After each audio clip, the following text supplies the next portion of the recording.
Remember, all episodes, Memphis in May. Go to STSPOD.club.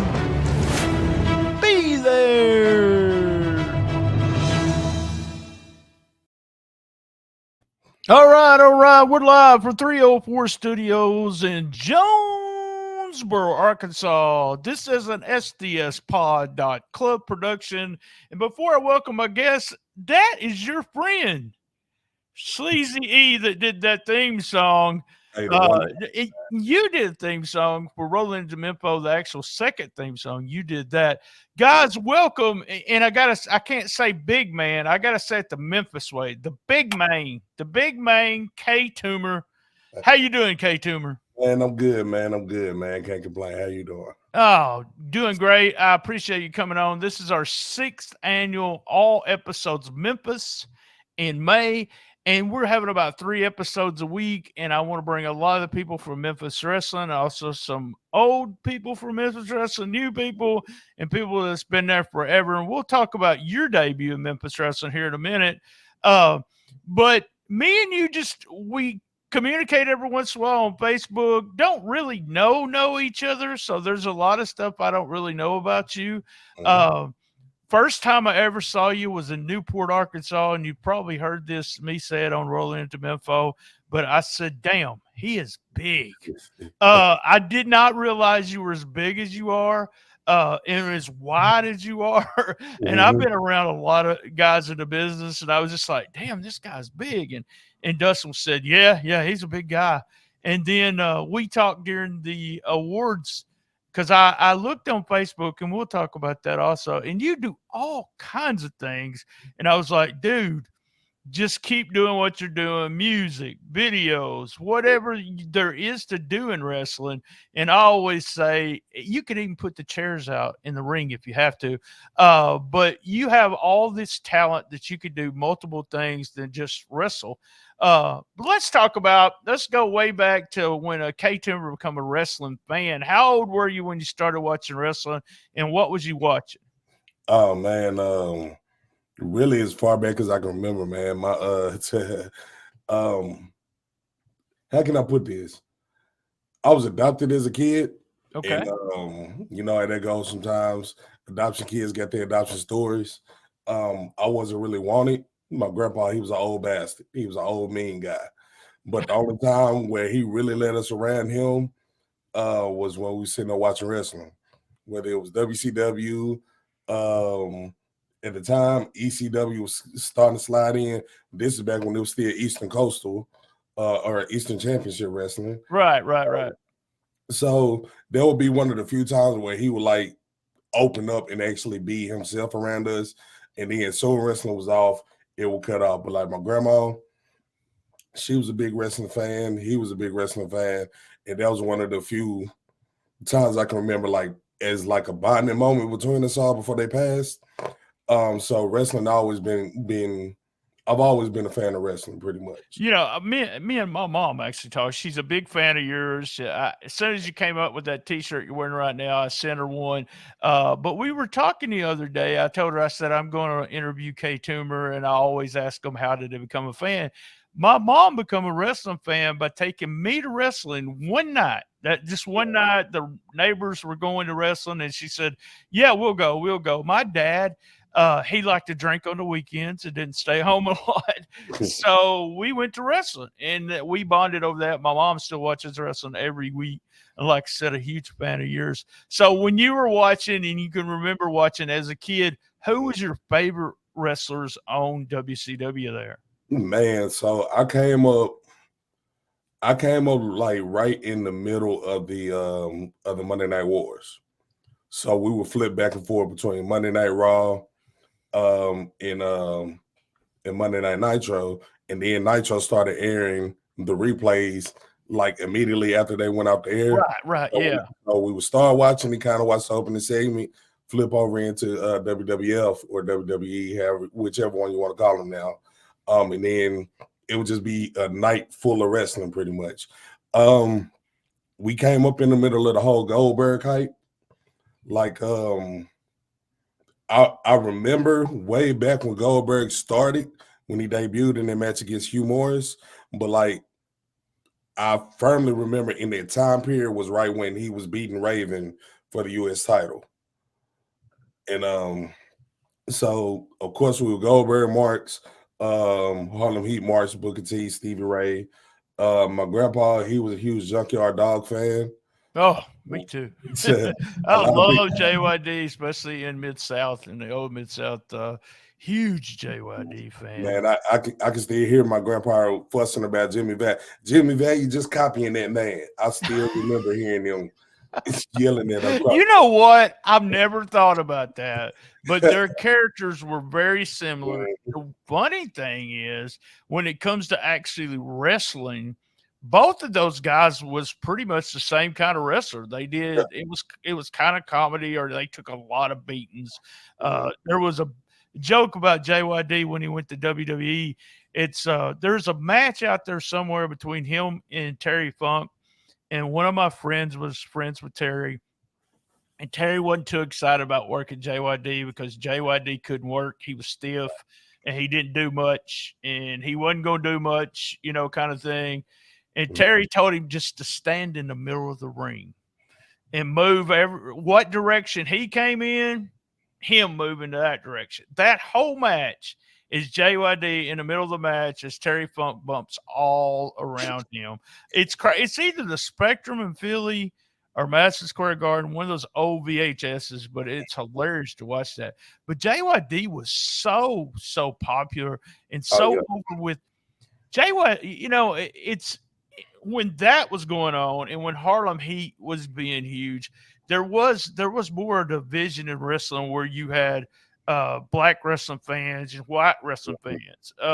And JYD was he was everybody's favorite. It didn't matter what color, where you came from, what you did, you loved JYD. I could see why your grandpa would love JYD.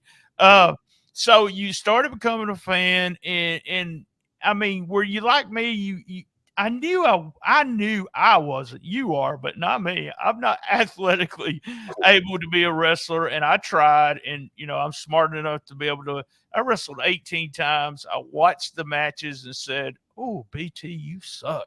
Don't ever do that again." Then I become a manager. I had fun doing that. But at what point did you say, "Hey, I think I want to do this"?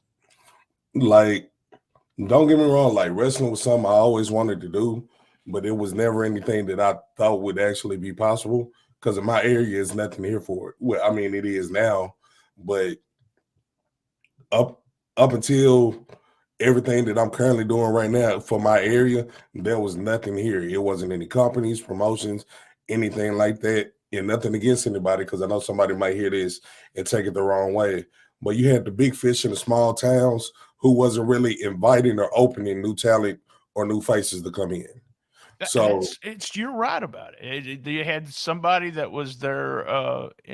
Memphis is not Memphis Wrestling now, but during the USWA days in a classic time, there was just only so many people that they were going to let get over, and you weren't going to do that. So in Arkansas, you're in Arkansas, and who do you look for to?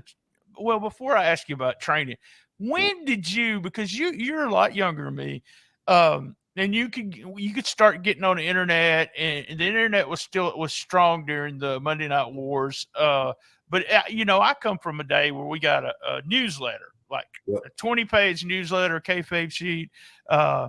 I got one of those every week. When did kayfabe die for you? When was you told, hey, I actually know, you start learning some inner workings? Was it before you started training, or was you on them websites looking for everything? Yeah, it was before. Like, I was really big on the PWI magazines. So, like a lot of people start out, they're like all WWF fans, WCW fans. Back then, although we loved the wrestling and loved the escape from reality, it wasn't until like getting into the 2000s when I started getting to a point where I can understand what was going on fully, outside of it just being big moves and people yelling at the camera. I was real big into like a lot of the styles that pretty much became popular today. So I was real big on PWG. I was real big on Chikara, really, really big on Ring of Honor. And I'm talking about in their infancy stages when everything was first getting Right. Yeah. like my mom's used to fuss at me because every week I was ordering the TNA Asylum pay-per-views every Wednesday. I was really big on that style, and they were kind of exposing the business pretty much. I don't want to say how I'm doing right now. If you follow my personal page, to where they were blurring what's going on in the wrestling world with their real lives, but they were kind of in their lane to where it was like, hey, we understand we're not the mold that the big companies want. We understand that, but we're gonna go ahead and curve our own niche. That's I all. agree. You do. There's something about the business now that's totally different, even in that time period.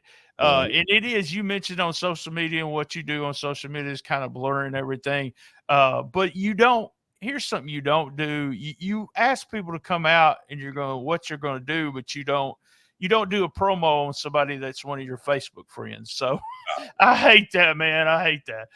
But it's one of those things where you can use social media. Now, if it wasn't for social media, my podcast wouldn't be getting as many people listening to it as are listening to it. It's all free advertisement. It's a good marketing way, but it's a total different way of wrestling is. Even compared to the last 12, 15 years, you was going to, before you start training, I may have got this wrong, but I remember seeing some rap videos of you before you was a wrestler, right? Was you Yeah. doing rap? So I was really big into music, man, rap, R&B, but not just music, but production, filming, acting. I was really big into all of that. But just like the wrestling world, there's a lot of gatekeepers. If you don't follow certain crowds, you're not gonna get much. I just get tired of the BS. I'm trying to keep it PG. You don't have to. You don't have to. I But get go ahead. I get tired of the BS, man, that went on when it come down to the music business. Like we written songs for movies, TV shows, and get nothing in return for it. So I hit a period where I was like, man, I'm wasting my time. And I said I wanted to find something else different that I could really put my time, focus, and energy into creatively before I got too old, before it got to a point where I couldn't do anything. And then I'll be looking back mad at myself because I couldn't do anything. So kind of finally found somewhere to go because I had been trying to get into wrestling since like 2007, 2008. Was you was still watching wrestling on a regular basis, a fan, knew what was going on, doing your rap stuff, and trying to find somewhere to train, right? Somewhere where there was a ring that you could hone your craft, as they say. Who helped train you, or how did you get started with that? So well, hold on. Let me backtrack a little All bit right. because it's a little history behind trying to find somewhere to go, which kind of has me navigating the way that I'm doing now. So I went to, all right. So I know a name you may remember, Matt Boyce. Yes, I know Matt. Yes. Yeah. So I went to high school with Matt. From the Nashville area. He worked for Burt Prentice for many years. Yep. But at one point in time, we lived in the same apartment complex. And this was about 2008, maybe 2009. He did a call up, went up to ECW, did the job for Tyson Kidd, came home, and I ran into him, and I was like, oh, snap, what's up, bro? And I was asking him, like, where to go. He couldn't really give me any information. And then there was a couple other people from my area that I ran into, asked them the same thing. They wouldn't give me any information. Come to find out, fast forward some years later, having a Facebook discussion with somebody, I crack jokes, man. I crack jokes on Facebook. Right. Talk crazy, and every once in a while I say something that's a little provocative. And we was having like a back and forth between me and this one guy where we were arguing, but we weren't really arguing. It was just a difference in opinions. So clicked on this page and I'm like, man, who the hell this guy think he is? Clicked on this page. He was in the middle of the ring with a title belt. So I messaged him, was like, hey man, this is something I'm trying to get into. You're a wrestler? He was like, yeah. He was like, I'm not big time, but we have a show that we run. Come on out, blah, blah, blah. I'll introduce you to some of the guys. And it was as simple as that. Wow. And so did you just start going every day, every week, training in their ring in their building? Yep, as much ring time as possible from the jump, because I realized I started a little later than everybody else may have wanted to.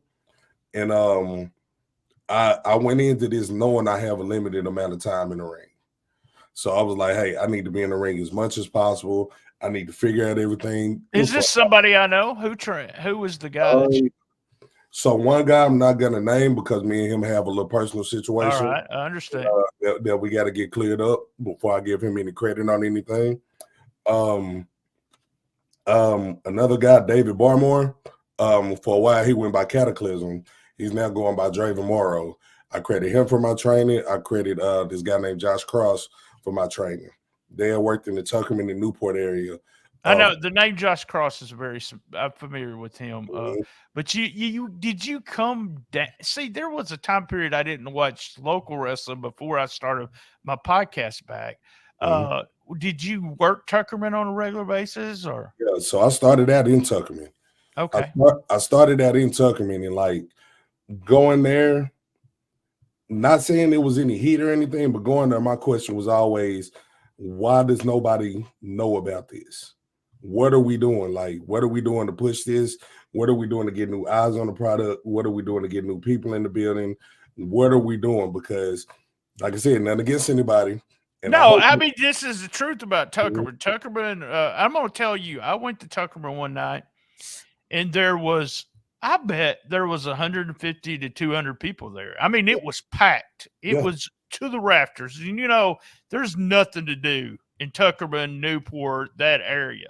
Mhm. The thing about it is that they really weren't watching the matches. No, They were talking to their neighbors, and yeah. they weren't actually, they didn't come to watch wrestling. They come to socialize. It was the weirdest thing. One of the best buildings in the area. I don't think I've ever said that. And talk about how the seating is, and I've worked Tuckerman. I've been there a couple times to do something, and I love it. But you're right. There is still that you can't just.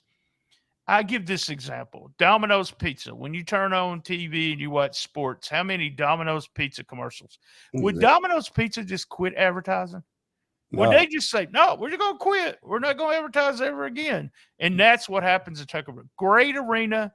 Usually pretty darn good talent came in from there. You talk about Austin Lane, Matt Williams, Mike Anthony, a whole list of guys that started right there. All right, before we go any further, Mhm. let's take a quick commercial break. We'll come back. I got to talk about you starting with Memphis Wrestling and a few other things. All right, back from commercial. We're talking about Tuckerman and how you kind of started there and it's like that with every small promotion. And I always say some little, Dyersburg area promotion. I worked them all as a manager. And you just have to give or take what they give you, or you have to fight for it. Yeah. And I was at the age that I just was trying to get my guys matches. So I would take uh, two teams in, tell them exactly what I was going to do. This is what we want. Are you cool with that?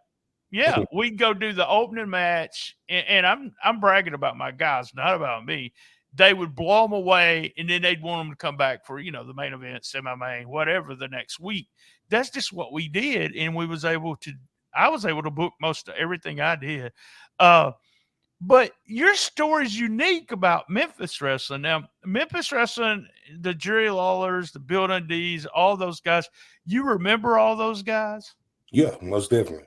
And you was part fan of growing up. Did you ever go to Mid-South Coliseum? No, so I never get a chance to go to the Mid-South Coliseum. But I am familiar with all of those guys. I always knew Memphis was pretty much, regardless if people want to admit it or not, for a long time, and even still to this day, Memphis was the mecca when it comes down to not just becoming a talent, but developing talent. Like the who's, anybody that you can name of has went through Memphis, whether it's The Rock, Kurt Angle, Brock, Brian Danielson. You name it. You're right. You're right. It was like that, and it kept being like that. Then there was a amount of years that Jeff Jarrett, Brian Christopher, and maybe PG-13 were the only people pushed. Everybody else was either, the big guys, the names of the big guys, Jerry Lawler, Bill D. Mhm. And then you had Memphis Wrestling. This is what Dustin has done, and I've talked to him about this, and you know better than anybody, is he's been able to make new Memphis wrestling stars, that brand new people that came up that never had a chance to be on Memphis Wrestling. So tell the story about the first Memphis Wrestling tapings and where you were at that day. Okay. All right. So, and you talk about this on an interview, and people think maybe you're not shooting, but this is your shoot. This is what happened, right? It's all real. So, okay, I was working for a company. I'll put it out there. I don't care. I was working for a company called RWE. They did a lot of shady practices. It just is what it is, part of the wrestling game. Learning experiences. I'm not gonna bash anybody, but it just is what it is. Oh, I got paid $3, supposed to get paid 25 or something like that. People stab you in the back, everything. So I know exactly what you're talking about. One night at a show there, in comes Derek King and Dustin. And so me being me, not saying I'm a locker room leader, but I'm always the type of person, if somebody comes in, I've never seen them, hey, how you doing, blah, blah, blah. Right. Knew I was already familiar with Dustin from when he was wrestling. I was familiar with Derek because, like I said, I followed the product. I know how much of a hand Derek had when it comes down to helping develop these bigger stars, a lot of who I mentioned earlier. So speaking with them, and Dustin was like, hey, man, I'm not familiar with you, but I was told to check you out. I was like, cool. Went outside, did my match, came back, they was gone. Now, I hear this news about the Wrestle Center opening up, blah, blah, blah, XYZ. I'm like, well, if they extended the courtesy to come to our show, and if it's supposed to be a working relationship between the two companies, like we were told by a certain somebody, it only makes right for me to go out there and show love like they show love to us. Me going to the Wrestle Center, the first show there was literally that. I wasn't booked when Memphis Wrestling started. I wasn't on the roster. I wasn't looked at. I wasn't known. Dustin knew nothing about me at all. You bought a ticket, you sat in the seat, and you watched wrestling just for making yourself known that you were interested in being part of the product. Who did you approach after the matches? Also, this is the crazy thing about it. I wasn't even trying to go there to get a job. I wasn't trying to say, hey, book me. Oh, wow. I was just going there to show love like they came and show love to us. Right. It was as simple as that. Ended up having a conversation with Dustin because if y'all can go back and find the footage, it's literally the first episodes of the Wrestle Center being there. I'm the biggest person in the crowd with a logo similar to this on my shirt. Ended up talking to Dustin. We was talking for like 5-10 minutes. Some kind of way the conversation led to me saying, hey, man, I didn't come out here for this, but I'll be stupid not to say it. If you need me, you got me. He was like, okay, bring your gear. Showed up to the next show. They didn't have anything for me. Went and sat out in the crowd again. Next show, came back. I was told to bring my gear. And there was all types of ideas that they had for me for bringing me on. But ultimately, it ended up, hey, man, bring your gear. We're going to put you in the match. We want to see how you work in the ring. They put me in the ring, and it's been moving since day one. I love it. I love the story. So they put you in the ring on television. I've been in your shoes. I told the story with if you'll go and listen to Sleazy E from last couple of weeks ago. I tell the story about being on television. Was it a whole different animal for you in the sense that when you're standing in the middle of the ring, you're used to working these indie shows in this area, but you've given a certain time limit. I want you to get this over. How was that kind of scary the first couple of times you did tapings, or did you just say, I got this? No, it was one of the things I already had because I was already familiar with it. So during COVID, when COVID happened, everything in the area shut down. Right. Everywhere. But they were still running shows in Georgia. So me and a handful of my homies, we was going to Georgia like literally every week, and we was working their shows. And they were running not to the extent of what we're doing now, but they were running a recorded program similar to that. And then we having to work empty shows. Of course, we had to learn how to work for the camera. So coming in, it wasn't a big deal as far as working the camera and working exactly what they want us to get over. The hardest thing was learning the camera positions and structuring. All right, so you see me, man, and I really haven't broken into a lot of stuff that I really like to do just yet. I like to do a lot of running around and a lot of bouncing around the ring for my size. I had to learn how to change my angles to make things resonate on camera the way that they would anywhere else. But not just And that's a learning experience. You're telling something to, people that have never done TV, and I haven't done it a lot, but knowing where those cameras are and making, as a manager, I had it kind of easy. I knew where the camera was, and when I wanted to get on the camera, then I easily be able to get on the camera and do something silly. But it is a learning experience. I think the show, and I say this, I've said this 100 times on Rolling Into Memphis, but I think about 100 to now to 115, it seems like it's just so good. There's very few mistakes, misses that I call misses. There's just very few things that unless you just want to pull it apart, hey, blah, blah, blah. But you got a well-oiled machine. Now you got this well-oiled machine that's not as well-oiled yet when you first start with Memphis Wrestling. But how do you now, your size, me going to Newport, by me seeing you live, you were different to me than the rest of the roster, because the rest of the roster there's not, maybe you wrestled against Maz Kruger. He was big. What about, I'm trying to think of who else but you're the biggest guy, even with the gun show. You're one of the big guys and you stand out. But what did you do back? There's a difference with standing out in front of the fans, standing out backstage with the boys. So what did you tell yourself you would do to stand out with the boys backstage and get your spot in, because there's just limited spots for the main guy. Well, I had two main objectives. One was not have people look at me as like a Samoa Joe clone. And then two, get people to take what I'm doing with Fat Jitsu serious. Like even Dustin thought Fat Jitsu was like a joke gimmick. And I was like, nah, it's just let me do my thing and you'll see. So those were the two biggest things. Other than that, just maximizing my time on screen. You know how locker rooms are. Everybody's cordial, everybody's friendly, but every once in a while, it's that one person that like, I don't like that person, blah, blah, blah. Why is he here? I had to kick that out of my head and focus on what I was doing in front of the crowd.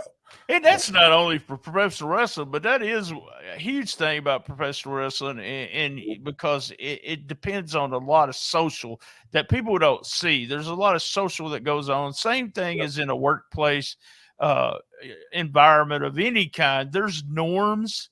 There's things that you can do and can't do. There's things that at one promotion might be cool to go ahead and do, in another promotion it's not, and you have to learn that. So I want to tell you, when you set yourself apart from everybody, to me, it's when I said, this guy is easily going to be a Heritage champion. He can easily leave Memphis Wrestling and he can go somewhere else. And it was the interview that everyone loved. It's a show enough interview. Dustin says he had no idea what you were going to say.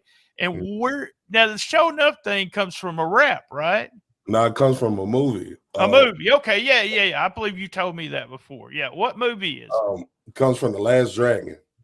I'm gonna have to go watch that again. Man, it's a classic movie. It came out in 1983 or 84. Classic movie. And I was a junior in high school, by the way. So yeah, I'm old. So you remember how in the 70s going into the 80s, kung fu movies was the thing. I loved them. I rented them all the time. There was a place here in Jonesboro. It was 5 movies for 5 days for $5 at Hastings. And I would do kung fu movies one time. I would do, just all kinds of really horrible, bad movies. But I love kung fu movies. Yeah. Nice. Now, The Last Dragon is it's about Bruce Leroy. Yes, Bruce. I know. I remember all that. Yeah, but I don't remember showing up. I'm gonna have to go back and see that. So, sure enough, although he's one of the main villains. If you look at it and if you follow Kung Fu lore, he's really not a villain. He's just somebody trying to test his skill against somebody else who's on his level and or better than him. But sure enough, he had the whole guard, man. He had his whole crew. When he made the entrance, the whole grand entrance, who's the master? I'm the master. I'm the meanest. I'm the toughest. Sure enough. Go back and watch that movie. When you see when the movie theater scene happens, it'll all make sense. But I mean, the fans were behind you, but did you say, damn, I did it? Did you feel like you really did it that day? That you got them over? So I kind of knew it was going to work just based off of what I saw off of like major TV wrestling companies. Anybody who had a call and response was instantly up. Like if you think about R-Truth, he hits the ring, what's up? Crowd yells, what's up? When Austin was doing the what chants. Moose does one that gets the crowd going. I love that. So yeah. Who else? Road Dogg. Yep. You come out, ladies and gentlemen, boys and girls, children of all ages. They will quote that word for word. So I know if I found a way to make the fans, or I don't necessarily just want to say fans, because I feel like the people in the crowd are just as big as the show as we are. If we can find a way to make the people in the audience just as much as part of the show to where they're being seen and or heard, you got them in the palm of your hand. You think Memphis Wrestling succeeds in doing that? You got such a core of people that are out there every show. They love you guys, and it is. I said something to you about this that if you believe in the people that you go see, you start believing in them, and you treat the fans with respect. Yep. A lot of times, the babyface heel thing doesn't really matter. It matters that and then when you do something as a heel really bad, and you've got all these friends, fans, whatever you want to call them, they're even more pissed off at you because you shouldn't have done that. You were nice to them after the matches. You shouldn't have done something. So it actually works really well. Now we're gonna talk some more stuff on Patreon that I don't want to put on the main feed, but I want to ask you this question, and I want to put it in a correct way. With as many guys, the Mike Anthony, Gun Show, Derek King, the guys like that are over, you fit right in there. But is there a time where you say, okay, it's my time and I don't get it, I got to move on somewhere else? And I'm saying this because I feel like that's what's going to happen to people that stay a long time in Memphis wrestling. They're going to say, I'm done. He didn't push me. And he's already had some people leave, and I know that some of the names are gone for that very reason. Do you stick it out, or do you say, okay, I need to go somewhere else? I think it all comes down to, because you're right. I do know some people that left. I haven't had conversations with them, but I do remember people that were there that left. I think it comes down to having an honest conversation with yourself, but also studying your own product to know what to expect. You know a promoter is going to want a certain thing. You know what a promoter may like based off of what they've already presented you. I use me as an example because I'm the best example I can use. I know I don't fit the mold of what most wrestling promoters may want until they see me in the ring or until they see me interact with a crowd. I mean, it happened so I can shed some light on it. When I went up to AEW, they looked at me and were like, oh, nope. But when I got in the ring, it was like, oh, shit. You did visit AEW. We talked about it next time. Remember to That's Yeah. just me. But and I'm not a big timing guys. That's not what I'm doing. I just I can help, I will help. But was you able to? You weren't able to work dark or anything, but was you able to work out in front of some of the guys? Yeah, we was able to get in there and kind of mix it up a little bit and kind of show a few things. But kind of going back to staying in Memphis or moving around. I tell everybody you got to do what you feel is best for you. Sometimes staying around and building the anticipation and letting the crowd demand for that push for you as a talent, sometimes it's better than the promoter saying, "Hey, this is my guy." But you got to be realistic with yourself and you got to be realistic with your product. Sometimes you don't fit the mold of what certain people may want. I'm not saying that's the case with everybody. I understand everybody has their own opinions and their own relationships with certain people, but at some point you gotta evaluate what you're doing as a talent and ask those hard questions. Am I doing what I need to do? Am I To get further into business? am I building Yeah. other people? Am I executing the way that I need to execute? Am I delivering on my promos? Am I phoning it in the ring? Because I got some stories. About ending matches with people who like to phone it in. So it's weighing everything on both sides of the scale, man. You just got to have that real honest conversation, not only with yourself but with the promoter. Ask the promoter, like, "Hey, man, what are we doing? What are we building? What direction are you Yeah, taking me? What are what's we going long to do? term? Because Like, you're at that stage. This is not, and whatever. I say this all the time. This is not Dyersburg, Tennessee. It's not Tuckerman. This is Memphis television. This is a different stage in professional wrestling. For you to move, when you move, you will move to move forward. It's going to be either another TV show, is what you need to do, or you need to start working everywhere, going to to all the independents that you can go all over the United States. You don't get better than the part. You got to work better people. You got to work with people that are so good that it makes your life easy. So, of the big guys that you worked, of the big names, as I like to call them, the name wrestlers. Now, you was put over some big name wrestlers, and it meant a lot to, I think, meant a lot to K Toomer, the wrestling character, because it started pushing you to that level. Did it mean a lot for you going over these guys, or was it just you were so humbled that you said, "Oh, thank you, thank you, thank you, thank you," oh kind yeah, of guy? most definitely. The one that popped it off was the first one, the Rhino match. Yeah. Not trying to pull the curtain behind or unveil too much, but if I remember correctly, I was booked to lose that match. Wow. Yeah. Rhino came in, had a conversation with me, and next thing I know, 20 minutes later, they came to me and was like, "Yeah, Rhino said he's gonna put you over." So that meant the world to me.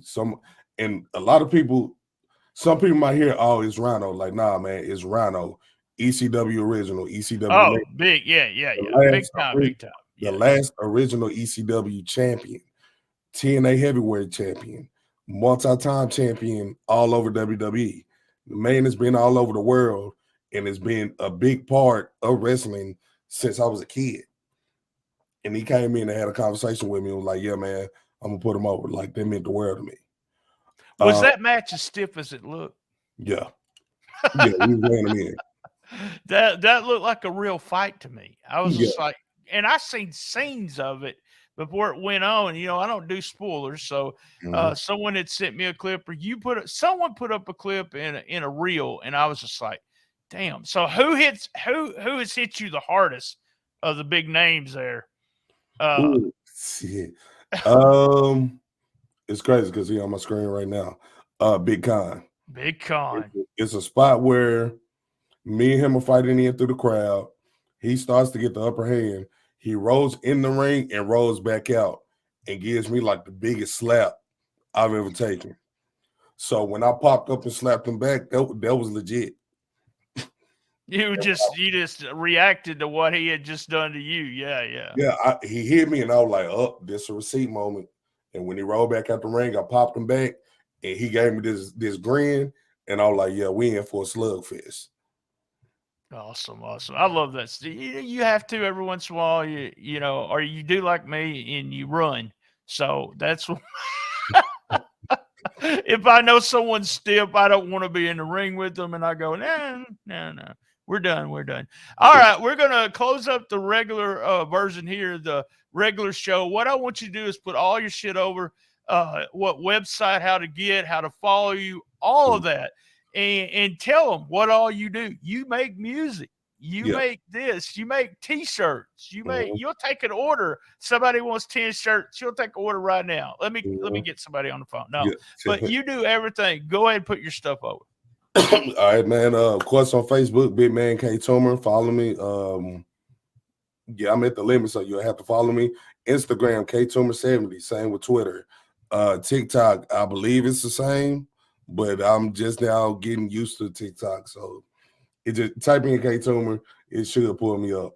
YouTube, having to redo my YouTube page because my old one got hacked. Oh, that was a story. God. So I'm building from the ground up. So add the YouTube, subscribe to it. I'm about to start dropping more, a whole lot more content once I'm out of this Facebook restriction thing to where I can kind of promote the way that I normally would. But if you don't want to follow that, just check us out on Memphis Wrestling every Saturday. Right on, guys. K Toomer, I appreciate you coming, sitting down and I got a couple questions that on Patreon, and you mentioned Road Dog. I don't think I've told my Road Dog story, so I got to tell you my Road Dog story. All right, guys, same bad time, same bad channel. Remember, this is the 6th annual, all episodes Memphis in May. That's right, same bad time, same bad channel on the best little wrestling podcast in the business. Be there. And as everyone knows, and Kate, you know this, Toomer. You know this. I love my mama. How long can I do the thing? Yeah, go ahead. Me too. Remember, all episodes Memphis in May. Go to STSPOD.club.